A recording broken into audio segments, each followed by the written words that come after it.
Hello दोस्तों। इसके पहले एविडेंस के 19 लेक्चर हो चुके थे। आज पार्ट कौन सा पढ़ा जाएगा?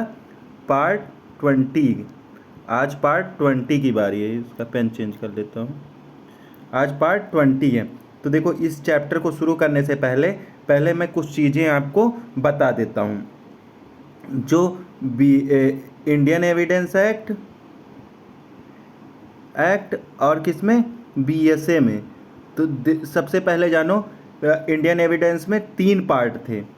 इसमें 3 पार्ट थे। इसमें कितने पार्ट हो गए? 4 पार्ट हो गए। 4 भाग में बीएसए को डिफाइन कर दिया गया। तो ये एक हो गया। नंबर दूसरा क्या हो गया कि जो 3 पार्ट थे, तो इसमें जो दूसरा पार्ट है वो हमको पढ़ना है। आज दूसरा पार्ट पढ़ना है। तो दूसरे पार्ट में जो चीज़ें दी गई थी वो यहाँ पे बीएसए में कहा गया है, तीसरे पार्ट में दिया गया है। ये हमको पढ़ना है। अब देखो, तीसरा नंबर पे क्या है? दूसरे पार्ट में कितने चैप्टर थे? दूसरे पार्ट में कितने चैप्टर हैं? 4 चैप्टर हैं। 4 चैप्टर हैं। कितने चैप्टर हैं? 4। इसमें भी 4 चैप्टर हैं। और चैप्टर का नाम क्या है? चैप्टर का कितने चैप्टर हैं? चैप्टर 3 इसमें है, चैप्टर 4 भी इसी में, चैप्टर 5 भी इसी में, चैप्टर 6 भी। सेम चीज बीएसए में भी है। 3, 4, 5 और 6। अब आप आ जाओ, इसको थोड़ा हम हटा देते हैं, वो रिमूव कर देते हैं इतनी चीज़ों को। 5 चीज़ें हो गई। छठा क्या है? 5 चीज़ें। छठा क्या है? इतनी चीज़ें याद हो गई। छठे में जो देखो, द्वितीय भाग जो 56 से 100 तक दिया है, 56 से 100 तक, ये कहाँ दिया? 51 से 103 तक सेक्शन के बारे में, जो सेक्शन के बारे में बात करता है। तो जो पार्ट 2 था वो यहाँ पार्ट 3 है। और पार्ट 3 को कितने भागों, पार्ट 2 को कितने, तो अब हम इंडियन एविडेंस एक्ट को बता रहे, 56 से 100 तक में डिफाइन किया है। और बीएसए को 51 से 103 में डिफाइन किया गया है, पार्ट 3 को। अब देख लेते हैं। देखो, अब हम लोग देख लेते हैं कौन सा चैप्टर कैसे डिफाइन किया गया है। इसको पढ़ना चाहिए। तो जो चैप्टर 3 है, इसको मिटा देता, फिर से करता हूँ। चैप्टर को अब अलग अलग डिफाइन करना पड़ेगा। तो जो चैप्टर 3 है, जो चैप्टर,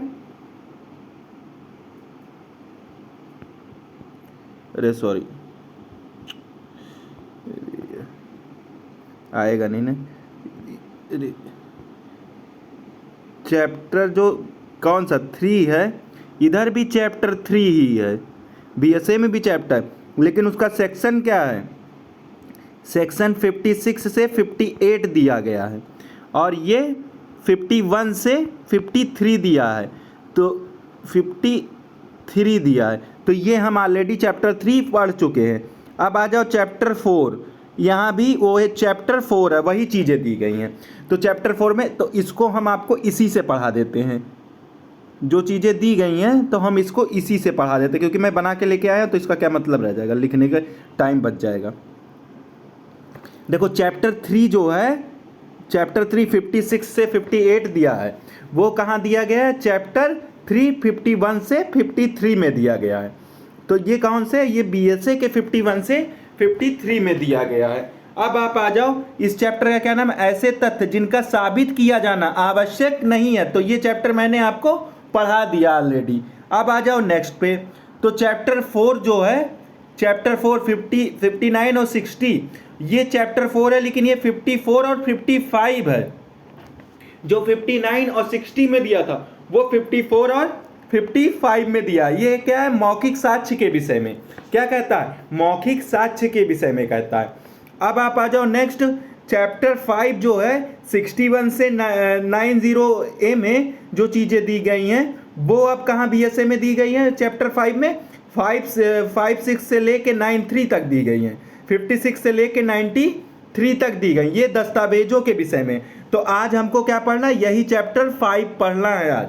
फिर आ जाओ चैप्टर 6 में 91 से 100 में जो चीज़ें दी गई हैं वो बीएसए के 94 से 103 में दी गई हैं। तो ये क्या है, दस्तावेजों के साक्ष्य का द्वारा मौखिक अपवर्जन। तो आई होप इतनी चीज़ें आप लोगों को आ गई होंगी समझ में। तो आइए अब हम शुरू करते हैं कि जैसे हमको कैसे इस चैप्टर को, जो चैप्टर 5 है, इसको कैसे पढ़ना है। तो ये मैं पहली योजना इसकी बता दूं, क्या क्या कैसे कैसे पढ़ना है। तो देखो सबसे पहले हम क्या पढ़ेंगे, चैप्टर 5। चैप्टर 5 में सबसे पहले क्या देखेंगे, 61 से 90A तक चीज़ें दी गई हैं। अब यही बीएसए में दिमाग लगाओ तो कहाँ दिया गया है, जो 56 से शुरू होता है और कहाँ तक, 93 तक। तो जो 61 था वो 56 हो गया, जो 90 था वो 93 हो गया। तो ये इतनी चीज़ें याद हो गई। फिर उसके बाद हम क्या पढ़ेंगे, परिभाषाएं पढ़ेंगे।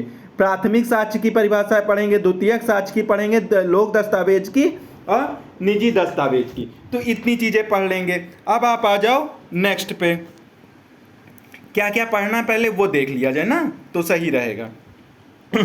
फिर हम लोग परिभाषा पढ़ लिए। परिभाषा पढ़ने के बाद हम लोग क्या पढ़ेंगे, दस्तावेज की अंतर्वस्तु का सबूत।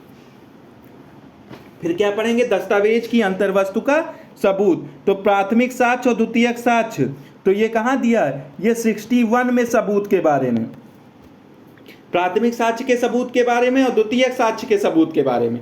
तो जो पुराना एविडेंस है तो वो वहाँ कहाँ दिया, 61 और 64, और नए एविडेंस में 56 और 59 में दिया गया। तो ये हो जाएगा प्राइमरी और सेकेंडरी एविडेंस के बारे में कि इस कब दिया जाएगा।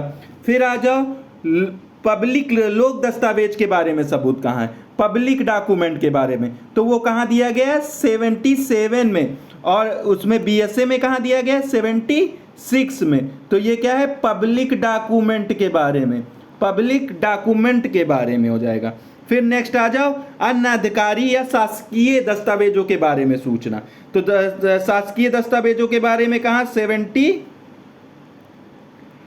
में जो चीज़ें दी गई हैं वो नए वाले में किस में दी गई हैं, 77 में। ठीक है, तो ये कौन सा, ऑफिशियल डॉक्यूमेंट हो जाएगा।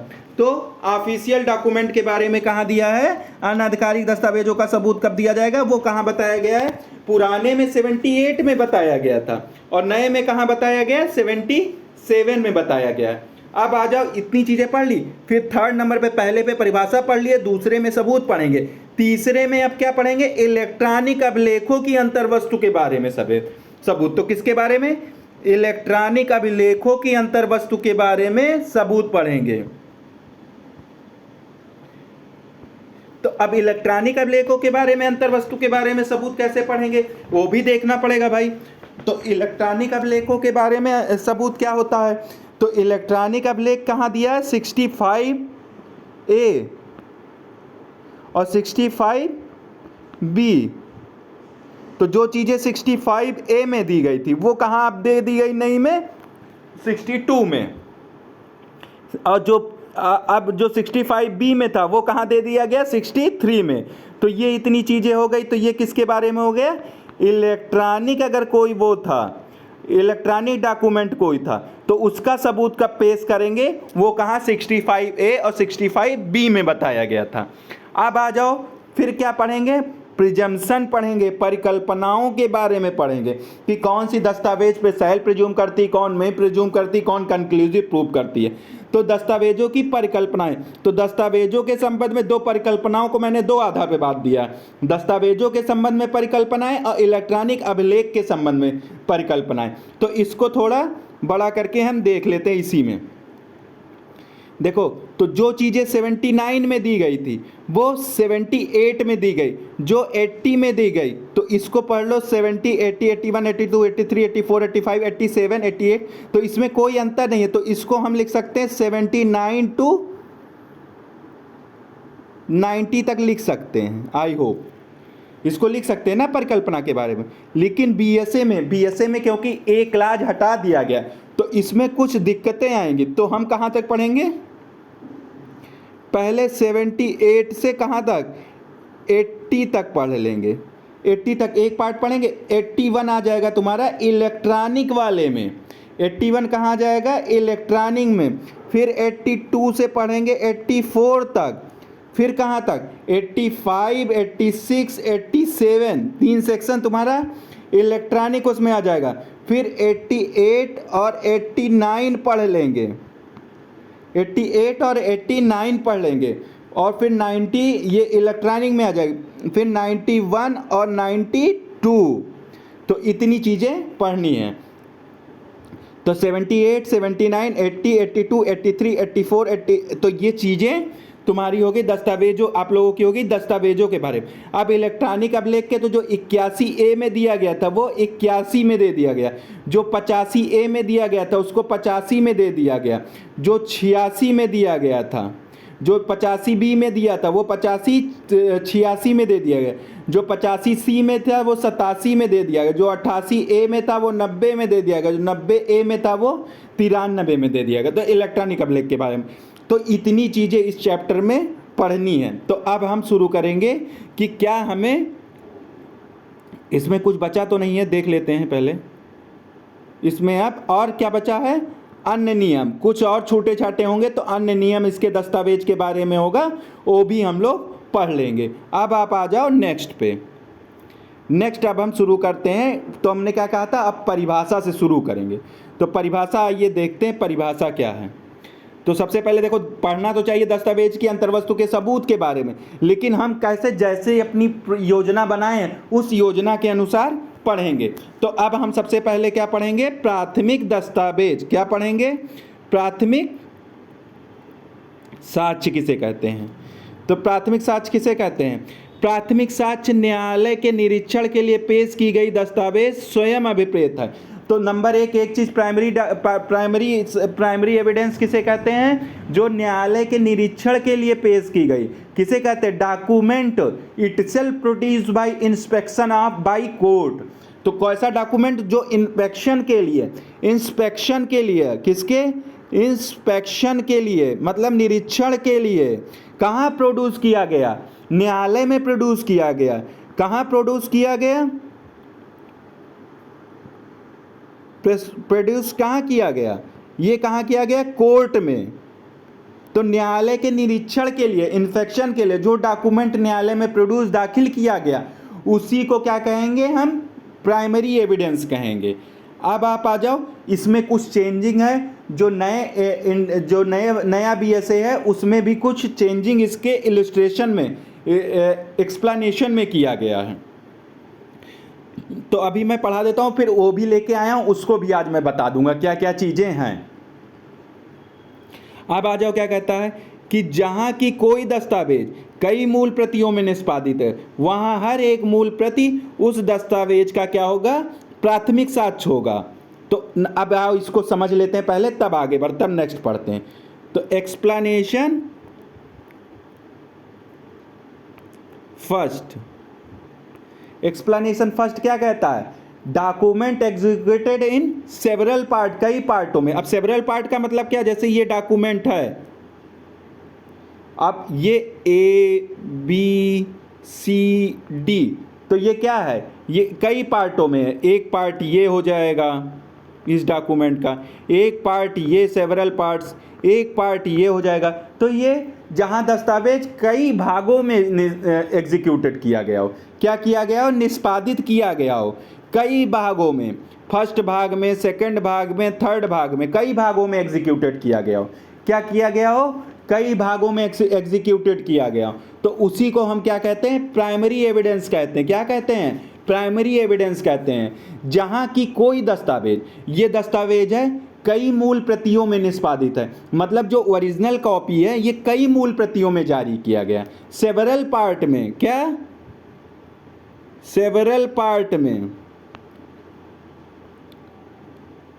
तो सेवरल पार्ट मतलब जैसे एक दस्तावेज है उसी तरह दूसरा भी, उसी तरह तीसरा भी, सेवरल कई पार्टों में मूल प्रतियों में। मूल प्रति मतलब क्या हो जाएगा, मूल प्रति मतलब क्या हो जाएगा, मतलब मूल प्रति में क्या हो जाएगा, मूल प्रति देखो, सेवरल पार्ट मतलब कई पार्टों में हो जाएगा। कई पार्ट, कौन कौन से कई पार्ट हैं, क्या हैं, तो उसको देखो, जैसे मान लो जिस प्रोसेस से एग्जीक्यूटेड किया गया है उसी प्रोसेस से प्राइमरी वाला भी एग्जीक्यूटेड किया गया है, उसी से कौन सा किया गया है, पहले वाला भी किया गया है। तो अब एक्सप्लेनेशन बताया नहीं कि जहां की क्या दस्तावेज अनेक भागों में निष्पादित हो, एक भाग में एग्जीक्यूटेड किया गया, दो भाग में एग्जीक्यूटेड, तीन भाग में एग्जीक्यूटेड किया गया, वहां प्रत्येक भाग इस डॉक्यूमेंट का क्या होगा, प्राथमिक साक्ष्य के लिए हम प्रयोग कर सकते हैं। अब आ जाओ नेक्स्ट क्या कहता है, नेक्स्ट देखा जाए। नेक्स्ट कहता है, आई होप ये समझ, इसमें सीधी सी बात ये समझो, जो मूल प्रति है वो एग्जीक्यूटेड की गई, जो मूल प्रति है वो एग्जीक्यूटेड और कई भागों में एग्जीक्यूटेड की गई, तो वो मूल प्रति का प्राथमिक साक्ष्य कौन होगा, तो जितना पार्ट एग्जीक्यूटेड किया गया, जितना पार्ट जारी किया गया, वो सब प्राइमरी एविडेंस हो जाएंगे। अब आ जाओ सेकंड क्या कहता है, जहां की कोई दस्तावेज प्रतिलेखों में निष्पादित है और एक प्रतिलेख पक्षकारों में से केवल एक पक्षकार या कुछ पक्षकारों द्वारा निष्पादित किए जाते हैं, वहां हर एक प्रतिलेख उन पक्षकारों के विरुद्ध जिन्होंने उसका निष्पादन किया है प्राथमिक साक्ष्य होंगे। तो अब इसको कैसे समझोगे कि ये प्राथमिक साक्ष्य होंगे, तो जहां प्रतिलेख, अब इसको मैं एक आसान उस पे उदाहरण पे समझा दे रहा हूं। जैसे ये क्या है, एक लीज डीड है, मान लो एक लीज डीड है और ये जारी किया जाता है, ठीक है, पट्टाकर्ता और पट्टाधारी, ये पट्टाकर्ता पट्टाधारी दो लोग हुए, ठीक है। तो क्या होता, जहां डॉक्यूमेंट प्रतिलेखों में एग्जीक्यूट किया गया, प्रतिलेख मतलब लिख के, क्या लीज डीड के रूप में लिख के, क्या लिख के, कोई चीज लिखा गया कि मैं ये संपत्ति, आप वहां प्रत्येक प्रतिलेख उसके निष्पादन की दृष्टि से क्या होगा, प्राइमरी एविडेंस होगा। तो क्या कहता, जहां की कोई दस्तावेज प्रतिलेख में निष्पादित है, लिख के एग्जीक्यूट किया गया, और हर एक प्रतिलेख मतलब जो प्रतिलेख हैं पक्षकारों में से केवल एक पक्षकार या कुछ पक्षकारों द्वारा, इसमें कई पक्षकार हैं, तो एक पक्षकार द्वारा या उनमें से कई पक्षकारों द्वारा क्या किया जाता, उसका एग्जीक्यूशन किया जाता, वहां हर एक प्रतिलेख उन पक्षकारों के विरुद्ध, तो ये प्रतिलेख किसके विरुद्ध प्राइमरी एविडेंस होगा, जिसने उसका एग्जीक्यूशन किया है।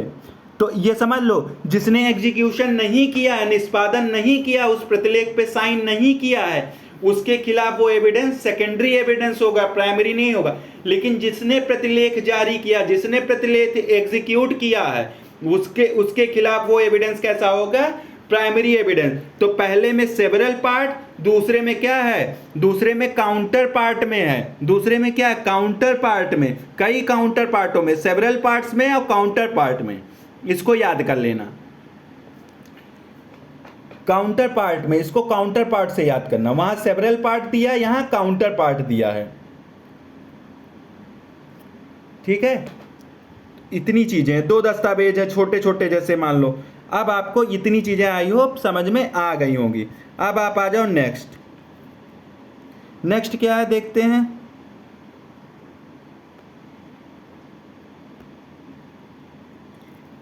एक्सप्लेनेशन 2, अब ये इसी को एक्सप्लेनेशन 2 अभी नया वाला जब पढ़ाऊंगा तो उसमें दिया होगा। एक्सप्लेनेशन 2, जहां की अनेक दस्तावेज एक रूपात्मक प्रक्रिया द्वारा बनाई गई, जैसा कि मुद्रण, शिला मुद्रण, फोटो चित्रण से होता, उनमें से हर एक शेष सबके अंतर्वस्तु का प्राथमिक साक्ष्य है, किंतु जहां वे सब किसी सामान्य मूल प्रतियां, वहां मूल्य की अंतर्वस्तु की प्राथमिक साक्ष्य नहीं है। अब देखो, इसको मैं आसान भाषा में आपको समझा दे रहा हूं। एक्सप्लेनेशन 2 तो क्या कहता है, जहां कैसे प्रिंटिंग द्वारा, मतलब क्या कहता है, जहां की अनेक दस्तावेज एक रूपात्मक प्रक्रिया द्वारा, तो एक रूपात्मक प्रक्रिया द्वारा कैसे, प्रिंटिंग द्वारा,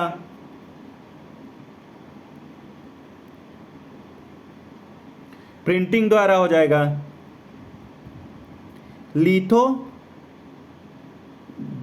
द्वारा हो जाएगा, लिथोग्राफी द्वारा हो जाएगा, फिर फोटोग्राफी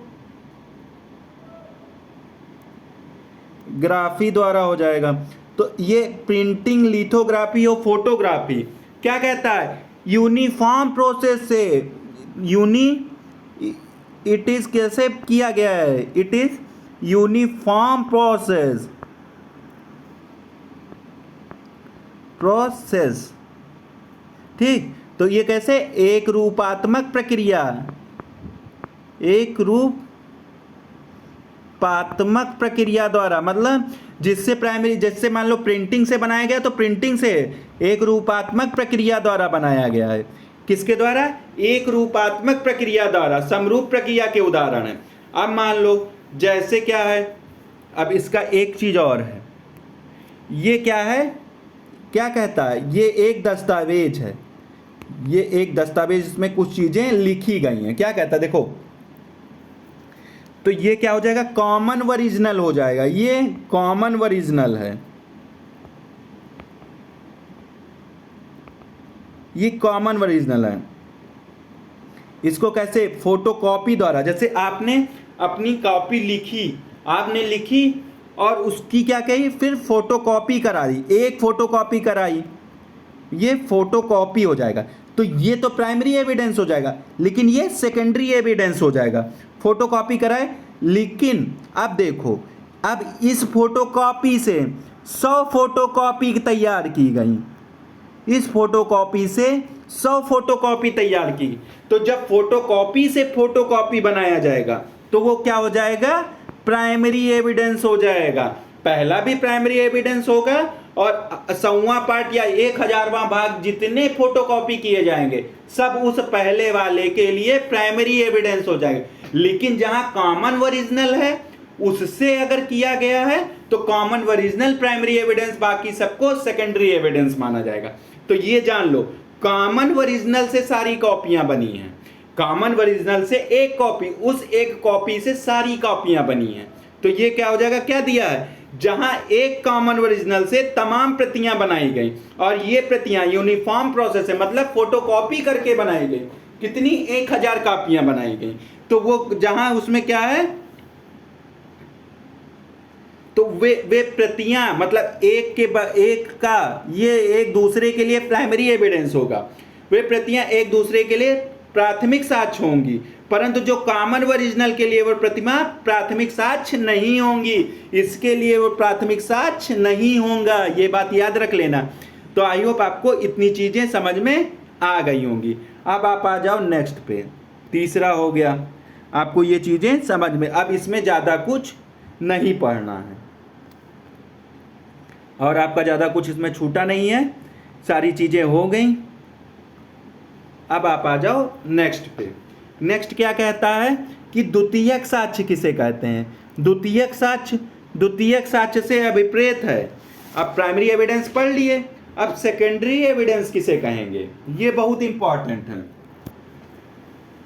ये क्या कहता है, कहता है द्वितीयक साक्ष्य से अभिप्रेत है, इसके अंतर्गत आते हैं आयतमीन पश्चात अंतर्विष्ट उपबंधों के अधीन दी गई। तो इसके बाद जो उपबंध किए गए हैं उसके द्वारा जो सर्टिफाइड कॉपी दी गई है, प्रमाणित सर्टिफाइड, तो नंबर 1 क्या हो जाएगा, इसके बाद की प्रक्रिया द्वारा जो सर्टिफाइड कॉपी दी गई है, सर्टिफाइड कॉपीज जो दी गई हैं वो कैसा हो जाएगा, सेकेंडरी एविडेंस हो जाएगा। नंबर 2 क्या कहता, मूल से यांत्रिक प्रक्रिया, जो प्रक्रिया स्वयं ही प्रति की शुद्धता सुनिश्चित करती, बनाई गई प्रतियां तथा ऐसी प्रतियों से तुलना की हुई प्रतियां। यानी कि अब इसको हम देखो, आओ नए चीज में, जैसे ये मूल है, ये मूल प्रति है, ये मूल है।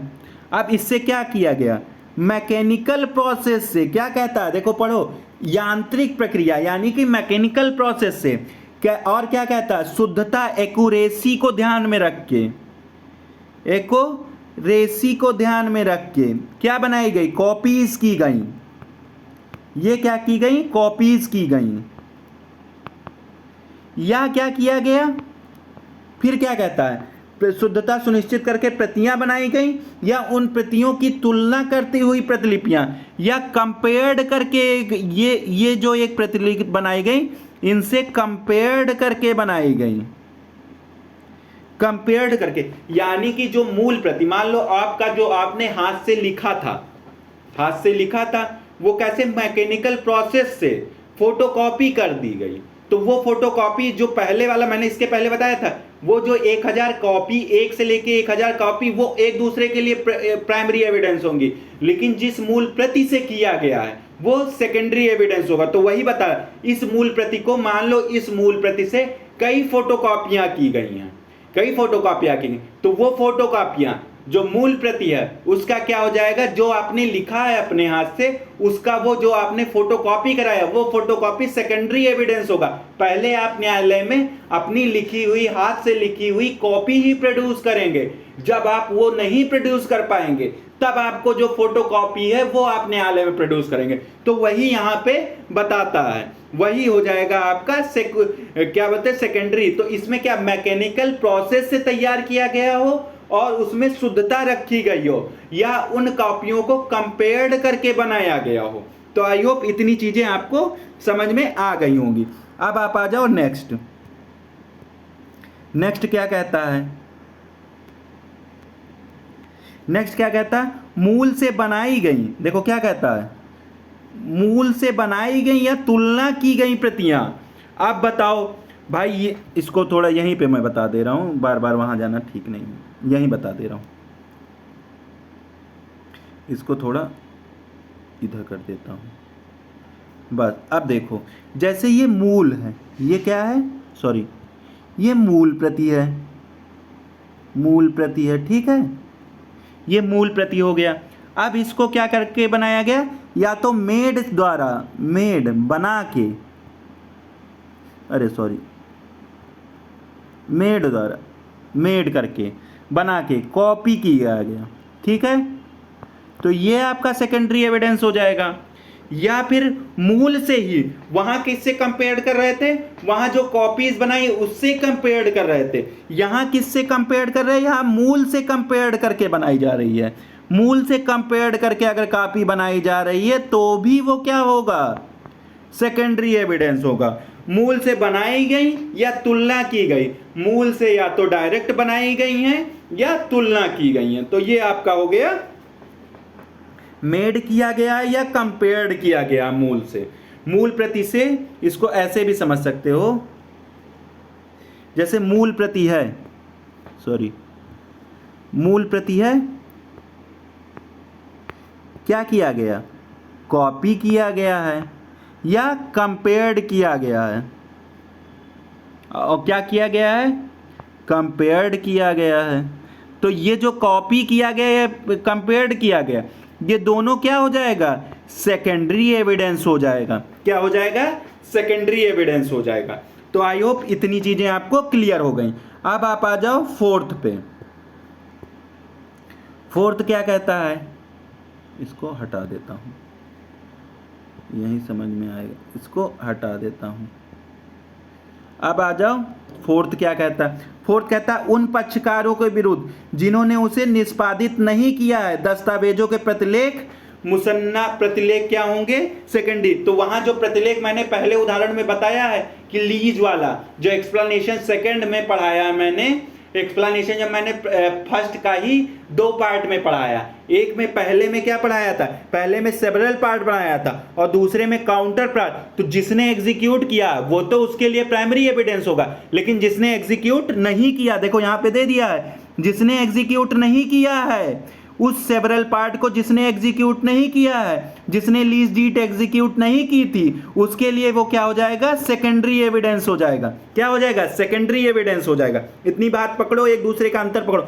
फिर क्या कहता, किसी दस्तावेज की अंतर्वस्तु, किसी दस्तावेज की अंतर्वस्तु का उस व्यक्ति द्वारा जिसने स्वयं उसे देखा है या दिया हुआ, मतलब किसी ने दस्तावेज को देखा, देख के उसका वृत्तांत न्यायालय में दिया, तो वो सेकेंडरी एविडेंस मौखिक साक्ष्य होगा, लेकिन वो प्राइमरी एविडेंस नहीं होगा, वो सेकेंडरी एविडेंस होगा।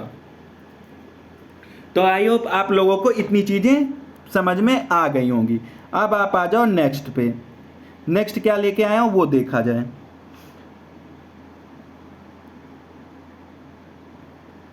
दस्तावेज का क्या चीज है, दस्तावेज के प्राथमिक साक्ष्य और अवस्थाएं जिनका संबंध द्वितीयक साक्ष्य से, ये छोड़ दो, इसको मैंने पढ़ा दिया है। अब नेक्स्ट आ जाओ। देखो ये नए वाले एविडेंस की मैंने फोटो डाल दी है, तो इसमें क्या कोई अंतर है तो वो देख लिया जाए। तो देखो इसमें क्या है, दस्तावेज प्राथमिक साक्ष्य कहाँ 59 में, कहाँ डिफाइन है 59 में। दस्तावेज आत्मिक पश्चात वर्णित के सिवाय सभी क्या होते हैं, प्राथमिक साक्ष्य होते हैं। इसको छोड़ दो। अंतर अवस्थाएं जिनमें दस्तावेजों के संबंध में द्वितीयक साक्ष्य दिया जाएगा। तो कब द्वितीयक साक्ष्य दिया जाएगा, अरे ये तो दूसरी चीज़ है, सॉरी। हाँ, तो अब आप आ जाओ बीएसए में। जो अभी मैंने पढ़ाया है वो बीएसए में क्या क्या कह रहा है, इसमें कुछ अंतर है। तो बीएसए वाला भी मैंने यहाँ पे क्या कर दिया। अब प्राथमिक साक्ष्य बीएसए में, वहाँ पे जो प्राथमिक साक्ष्य मैंने बनाया था वो 62 में पढ़ाया था। ये 62 रेड विथ कर लो 62, ये प्राथमिक साक्ष्य क्या है, वही चीज़ें दी गई हैं, पूरी चीज़ें वही दी गई। प्राथमिक साक्ष्य से न्यायालय के निरीक्षण के लिए पेश की गई दस्तावेज स्वयं में अभिप्रेत हैं। अब सेवरल पार्ट वाला मूल प्रतियों में ये तो मैंने पढ़ा ही दिया है, दस्तावेज प्रतिलेखों वाला। तो ये स्पष्टीकरण 2 का ही पैरा नंबर 2 था, लेकिन अब इसे क्या बना दिया गया, स्पष्टीकरण 2। तो जो 57 पुराना वाला 57 स्पष्टीकरण पहले का पैरा सेकंड था, वो अब क्या हो गया है, अब बन गया है वो वहाँ पे 62 का, सॉरी 62 का जो स्पष्टीकरण 1 पैरा 2 था, वो अब 57 का स्पष्टीकरण सेकंड बन गया है। ठीक, तो इतनी चीज़ें समझ में आ गई होंगी। तो अब देख लो क्या चीज़ और है। तो इसमें प्रतिलेखों वाला भी पढ़ा दिया। तो ये प्रतिलेखों, अब ये आ जाओ, दो ये चीज़ें नहीं आई हैं, ये चीज़ें नहीं आई हैं। तीसरा, चौथा, पांचवा, छठवां, सतवां। तीसरा क्या है, एक रूपात्मक वाला पढ़ा दिया, वहाँ एक स्पष्टीकरण 2 था। चौथा, पांचवा, छठवां, सतवां ये न्यू जोड़ा गया है, ये नया जोड़ा गया है। ठीक है, ये न्यू है। तो यहाँ क्या कहता है कि जहाँ किसी इलेक्ट्रॉनिक या डिजिटल अभिलेख सृजित मतलब बनाया गया या भंडारित मतलब रखा गया, क्या रखा गया, इलेक्ट्रॉनिक या डिजिटल अभिलेख, तो ऐसा भंडारण एक साथ पश्चातवर्ती रूप से मतलब बैक साइड से अनेक फाइल किया जाता है, उसको फाइल किया जाता है। उनमें से हर एक फाइल क्या होगा, प्राथमिक साक्ष्य होगा। पहले से जिसको स्टोर किया गया या भंडारित किया गया वो क्या हो जाएंगे, प्राथमिक साक्ष्य हो जाएंगे। अब आ जाओ, जहां कोई इलेक्ट्रॉनिक या डिजिटल अभिलेख समुचित अभिरक्षा में प्रस्तुत किया गया। कैसे समुचित अभिरक्षा में प्रस्तुत किया गया, वहां ऐसे इलेक्ट्रॉनिक और डिजिटल अभिलेख प्राथमिक साक्ष्य हैं जब तक कि वह विवादाग्रस्त नहीं है। किसी की अभिरक्षा में अगर वो रखे हैं तो वो क्या माने जाएंगे, प्राइमरी एविडेंस माने जाएंगे। कब तक माने जाएंगे, जब तक वो क्या बोलते हैं, विवादाग्रस्त नहीं है। फिर आ जाओ, जहां की किसी वीडियो रिकॉर्डिंग को इलेक्ट्रॉनिक प्रारूप में एक साथ भंडारित किया जाता है। कैसे, एक साथ भंडारित किया जाता है, और किसी अन्य व्यक्ति को पारेषित या प्रसारित या आंतरित किया जाता, तो हर एक भंडारित रिकॉर्डिंग क्या होगा, प्राथमिक साक्ष्य होगा। तो यहाँ पे क्या कह रहा है, किसी को भेजा गया या कहीं पे प्रसारित किया गया या किसी को ट्रांसफर किया गया, किसी को ट्रांसफर, तो हर एक भंडारित रिकॉर्ड जो जैसे एक व्हाट्सएप से कई व्हाट्सएप पे, तो जहां जहां वो स्टोर होगा सारे वो क्या हो जाएंगे, आपके प्राइमरी एविडेंस हो जाएंगे। जहां इलेक्ट्रॉनिक या डिजिटल रिकॉर्ड है किसी कंप्यूटर साधन में एक से अधिक भंडारण स्थान में भंडारित किए जाते हैं, मतलब एक से अधिक कंप्यूटर जगह जगह रख के वहां भंडारित किए जाते हैं, वो सारे क्या हो जाएंगे, प्राथमिक साक्ष्य हो जाएंगे, अस्थायी फाइलें। तो आई होप इतनी चीजें आपको समझ में आ गई होंगी। अब आ जाओ द्वितीयक साक्ष्य। द्वितीयक साक्ष्य देख लेते हैं। द्वितीयक साक्ष्य में कुछ नहीं है, जो मौखिक स्वीकृतियां यहाँ पे नीचे जो मौखिक स्वीकृतियां दी गई यही बदल दिया है। वहां पे क्या कहता था, किसी दस्तावेज के अंतर्वस्तु का उस व्यक्ति द्वारा जिसने स्वयं उसे देखा है या दिया हुआ मौखिक वृत्तांत वहां पे दिया था। यहाँ सीधे सीधे उसे मौखिक स्वीकृति कह दिया कि हाँ मैंने देखा है और मैंने जाना है, तो वो मौखिक स्वीकृति हो गया यहाँ पे, तो द्वितीयक साक्ष्य हो गया। अब आप आ जाओ नेक्स्ट पे, तो 10 हो गया। 11 देखा जाए क्या दिया है, 11 में ज़्यादा कुछ नहीं है। अब आ जाओ 12 में। 12 में मैं क्या लिखे आया हूँ, अब परिभाषा हो गया प्राइमरी की और सेकेंडरी पे। अब आ जाओ पब्लिक डॉक्यूमेंट किसे कहते हैं, ये इंपॉर्टेंट, ये तो परिभाषा आज खत्म कर देंगे। नेक्स्ट लेक्चर में सबूत के बारे में बताएंगे कि एविडेंस, इन दस्तावेजों को कब सबूत के रूप में हम पेश करेंगे, ये कल के लेक्चर में बताएंगे। ठीक है, तो अब आ जाओ 74 क्या कहता है? 74 कहता है निम्नलिखित दस्तावेज लोक दस्तावेज हैं। तो कौन कौन से दस्तावेज लोक दस्तावेज हैं वो देख लिया जाए।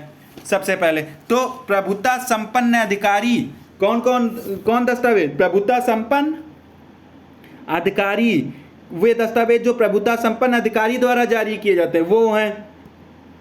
दूसरा कौन सा डॉक्यूमेंट है? जो शासकीय निकाय और अधिकरणों द्वारा जारी किया जाता है, ये भी तुम्हारा पब्लिक डॉक्यूमेंट है।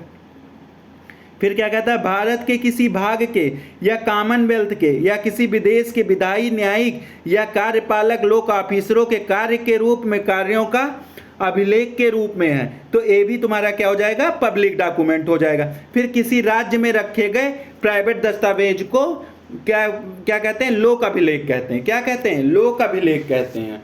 तो अब आप आ जाओ, पहले हम इसको समझा देते हैं आसान भाषा में। देखो ये क्या कहता है? 74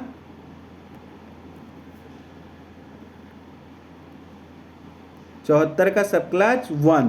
तो इसमें डॉक्यूमेंट के बारे में कौन कौन से डॉक्यूमेंट आएंगे? तो देखो इसमें फर्स्ट डॉक्यूमेंट, पहला डॉक्यूमेंट कौन सा है? Document DOC first. कौन सा डॉक्यूमेंट है? जो सॉवरेन किसके द्वारा जारी किया जाता है? सॉवरेन द्वारा जारी किया जाता है, सॉवरेन अथॉरिटी द्वारा जारी किया जाता है। किसका? सॉवरेन, जो संप्रभु है उसके द्वारा जो डॉक्यूमेंट जारी किया जाता है वो पब्लिक डॉक्यूमेंट कहलाता है। ठीक है, नंबर दूसरा सेकंड क्या है? डॉक्यूमेंट सेकंड कौन सा है? सेकंड डॉक्यूमेंट कौन सा है? जो ऑफिशियल बॉडी यानी कि शासकीय निकाय, ऑफिशियल, इसको अंग्रेजी में याद करना बहुत आसानी से, ऑफिशियल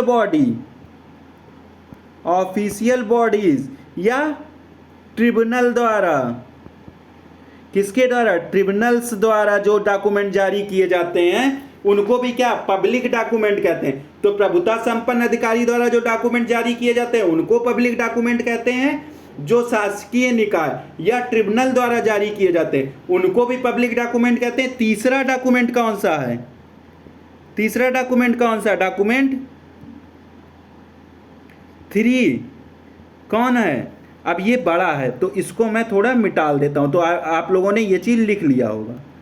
अब इसको तीसरा थोड़ा बड़ा है, इसको सही से, तो तीसरा कौन सा है? इसको पहले मिटाल देता हूँ। अब तीसरा कौन सा है वो देख लेते हैं। तीसरा क्या है? तीसरा क्या कहता है? डॉक्यूमेंट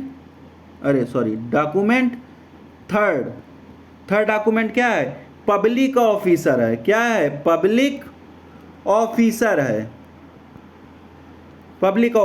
ये कौन सा कार्य? अगर कोई पब्लिक ऑफिसर लेजिस्लेटिव का काम कर रहा है, लेजिस्लेटिव का कोई काम कर रहा है, या जुडिशरी का कोई काम कर रहा है, जुडिशियल कोई काम कर रहा है, या एग्जीक्यूटिव वाला कोई काम कर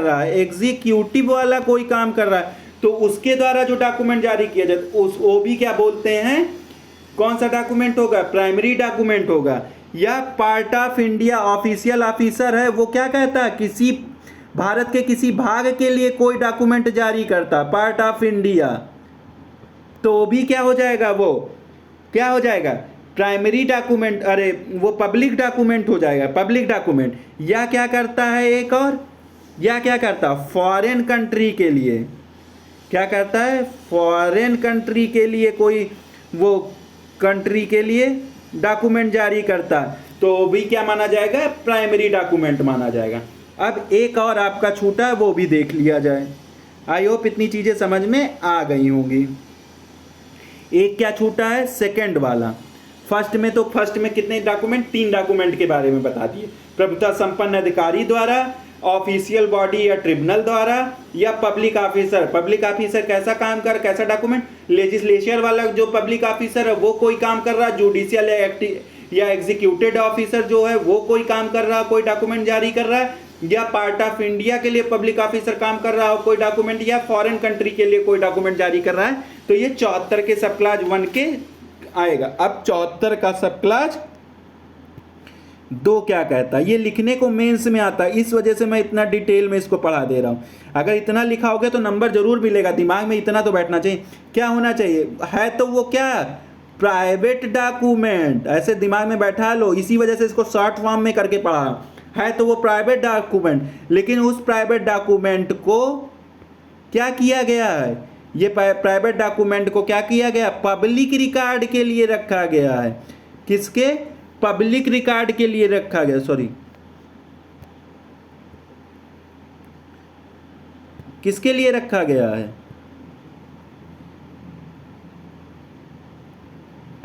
पब्लिक रिकॉर्ड के लिए रखा गया है। किसके लिए रखा गया, पब्लिक रिकॉर्ड के लिए लिखा गया। और कौन किसके पास रखा है, कैप्टन स्टेट, किसके पास है, राज्य के पास रखा हुआ है, तो भी वो क्या कहलाएगा, प्राइमरी एविडेंस कहलाएगा, अरे पब्लिक डॉक्यूमेंट कहलाएगा। तो 4 प्रकार के डॉक्यूमेंट इसमें पहले के 74 के पहले के क्लास में 3 डॉक्यूमेंट बताए गए हैं और 74 के क्लास 2 में 1 डॉक्यूमेंट बताया गया। तो यानी कि 4 प्रकार के ऐसे डॉक्यूमेंट हैं जिसको हम क्या कहते हैं, पब्लिक डॉक्यूमेंट कहते हैं। तो ये चारों प्रकार आई होप याद हो गया होगा, मन में 4 बार रिवाइज करो।